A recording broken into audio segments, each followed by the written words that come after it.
అయోధ్య ఉత్తరప్రదేశ్లోని ఒక ప్రముఖ పట్టణం. అయోధ్యని సాకేతపురం అని కూడా పిలిచేవారు. అయోధ్య భారతదేశంలోని అతి పురాతన నగరాల్లో ఒకటి. విష్ణువు శ్రీరాముడిగా అవతరించిన ప్రదేశం అయోధ్య అని చరిత్ర చెబుతోంది. రామాయణ మహాకావ్య ఆవిష్కరణకు మూలం మన అయోధ్య.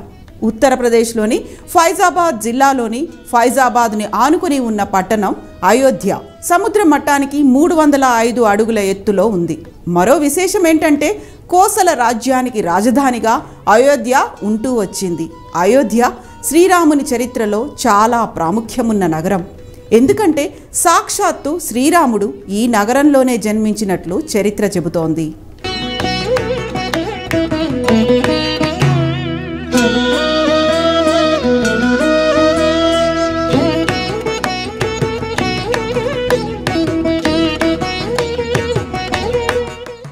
అసలు అయోధ్య ప్రత్యేకతలేంటి? అయోధ్యాపురి ఎక్కడుంది? సరయూ నది ప్రాముఖ్యత ఏంటి?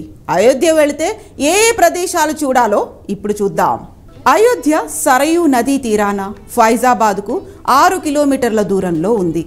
రామాయణాన్ని అనుసరించి 9000 సంవత్సరాలకు పూర్వం వేదాలలో ఆదిపురుషుడిగా హిందువులకు ధర్మశాస్త్రం అందించినట్లుగా పేర్కొన్న మనువు ఈ నగరాన్ని స్థాపించాడు. దీంతో పాటు మనకున్న మరికొన్ని ఆధారాలను బట్టి ఈ నగరం సూర్యవంశరాజైన ఆయుధ్ ద్వారా నిర్మితమైందని తెలుస్తోంది.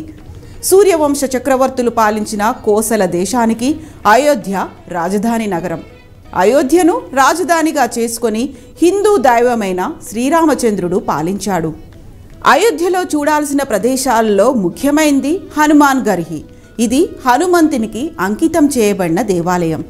సీతాదేవి అయోధ్యలో బస చేసిన సమయంలో సీతాదేవి భోజనం చేసిన ప్రదేశంగా భావించబడే సీతాకి రసోయికి నిలయం.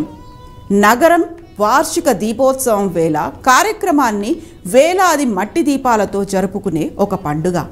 దీంతోపాటు నగరంలోని రామ్ కోట్, తులసి స్మారక్ భవన్, శ్రీ నాగేశ్వరనాథ ఆలయం, కనక్ భవన్, మణిపర్వత్, దశరథ్ భవన్ ఇలా ఎన్నో ప్రదేశాలను సందర్శించవచ్చు.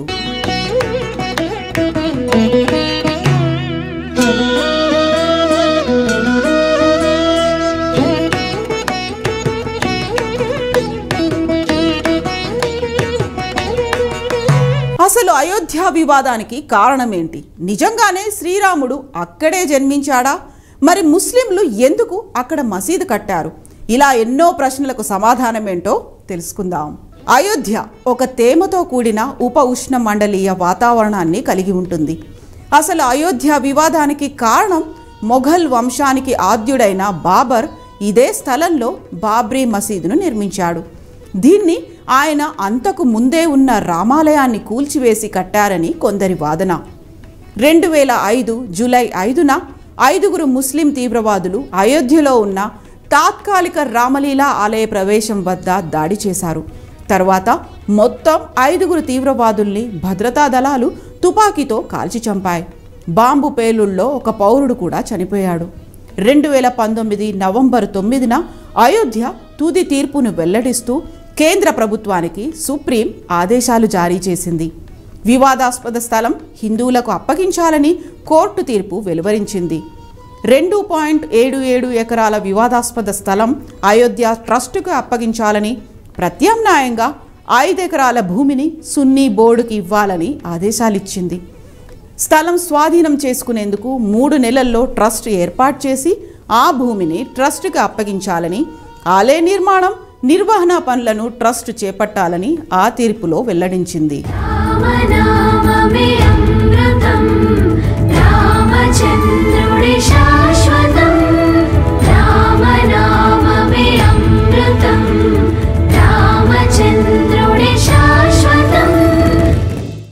ఇప్పుడు మనం చూస్తున్న అయోధ్య పూర్తిగా మారిపోయింది. రామజన్మభూమి అయిన అయోధ్య ఇప్పుడు ఎటు చూసినా వెల్లి విరిసిన ఆధ్యాత్మికతతో విరాజిల్లుతోంది. అయోధ్యకు వచ్చే ప్రతి ఒక్కరికి గుండె నిండా భక్తిభావం ఉట్టిపడేలా ఎటు చూసినా ఆధ్యాత్మిక భావనను కలిగిస్తోంది. కోట్లాది మంది హిందువుల కళ నిజమయ్యే ఘడియలు దగ్గర పడుతున్న తరుణంలో అయోధ్య నగరం ముస్తాబవుతోంది. శతాబ్దాల స్వప్నం సాకారమయ్యే ఘడియలు దగ్గర పడుతుండటంతో ప్రపంచం నలుమూలల నుంచి ఎంతో మంది ప్రముఖులు అయోధ్యను చూసేందుకు క్యూ కడుతున్నారు. జనవరి 22 రామమందిర ప్రారంభ మహాసంబురానికి అయోధ్య సరికొత్తగా తనను తాను ఆవిష్కరించుకుంటోంది. 2024 జనవరి 22న రామ్లల్లా విగ్రహ ప్రతిష్టాపన భవ్య కార్యక్రమానికి దివ్య ముహూర్తం ఫిక్స్ చేశారు. 2024 జనవరి 22న రామ్లల్లా విగ్రహ ప్రతిష్టాపన భవ్య కార్యక్రమానికి దివ్య ముహూర్తం ఫిక్స్ చేశారు. ఆ రోజు మధ్యాహ్నం సరిగ్గా 12:29:08 నుంచి 12:30:32 శుభ ముహూర్తాన విగ్రహ ప్రతిష్టాపన కార్యక్రమాన్ని అంగరంగ వైభవంగా జరపనున్నారు. అంటే శతాబ్దాల యావత్ హిందువుల కళ 84 సెకండ్లలో పరిపూర్ణమవుతుందన్నమాట. ఇక అదే సమయంలో అయోధ్యాపురి మొత్తం జై శ్రీరామ్ నినాదాలతో మార్మోగనుంది. జగదానంద కారకుడికి, జయ జానకి ప్రాణ నాయకుడికి శుభ స్వాగతం పలికేందుకు భవ్యరామ మందిరంలో మన రామయ్య కొలువయ్యే నాటికి ఎన్నో అద్భుతాలు సాక్షాత్కరించబోతున్నాయి. ఆ అద్భుత మహాయజ్ఞంలో మన తెలుగోళ్ల పాత్ర కూడా ఘనంగానే ఉంది.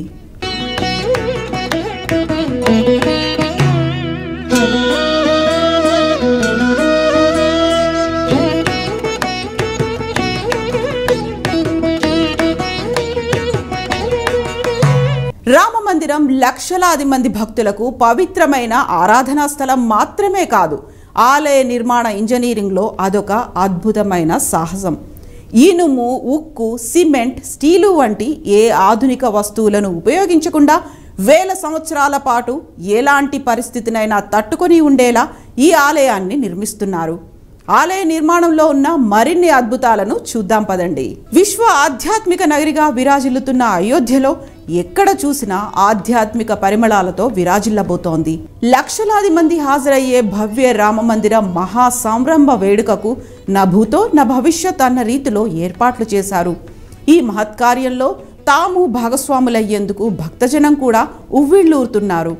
ఇక ఆలయ విశిష్టతలకు వస్తే ప్రతి ఒక్క కట్టడం ఒక అద్భుతం. ఎలాంటి ట్రెడిషనల్ కన్స్ట్రక్షన్ మెటీరియల్ వాడకుండా రాజస్థాన్లోని భరత్పూర్లోని బన్సీ పహార్పూర్ నుంచి ప్రత్యేకమైన గులాబీ రాయిని తెప్పించి రామమందిరాన్ని నిర్మించారు. ఇది భూకంపాలను తట్టుకోగలదు.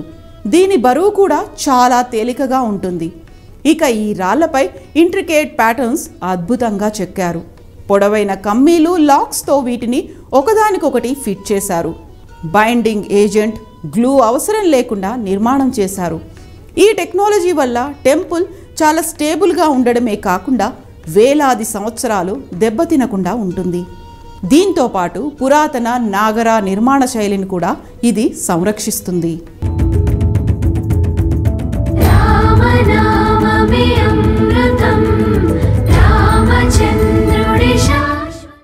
జనవరి 22న అయోధ్యలోని రామాలయంలో శ్రీరామ విగ్రహ ప్రతిష్ఠ జరగనున్న నేపథ్యంలో దేశ విదేశాల నుంచి ఎన్నో కానుకలు వస్తున్నాయి.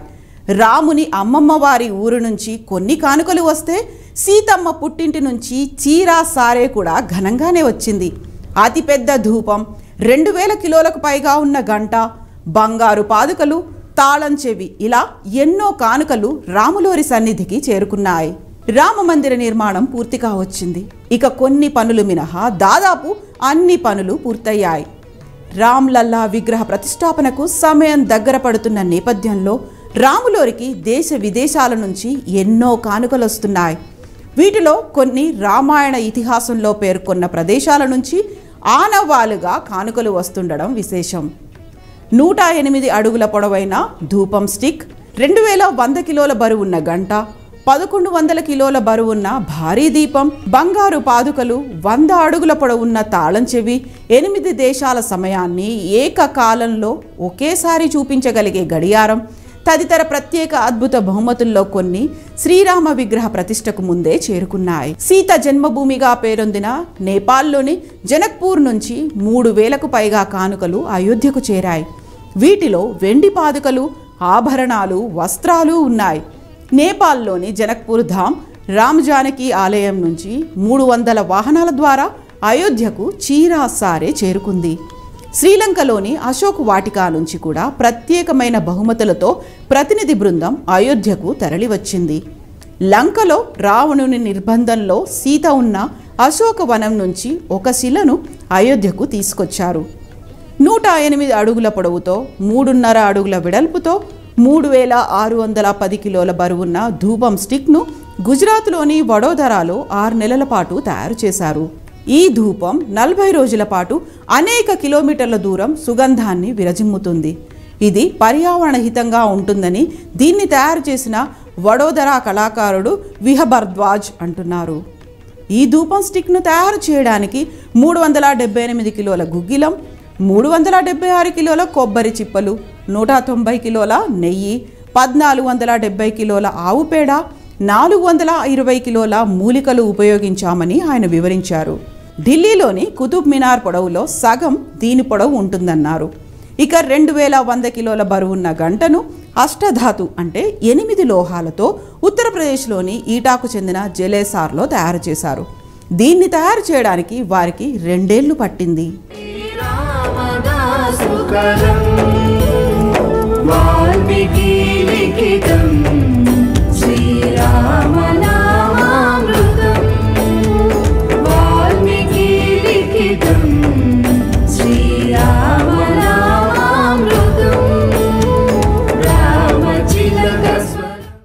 జగదభిరాముడి జన్మస్థానమైన అయోధ్యాపురి సర్వాంగ సుందరంగా ముస్తాబవుతోంది.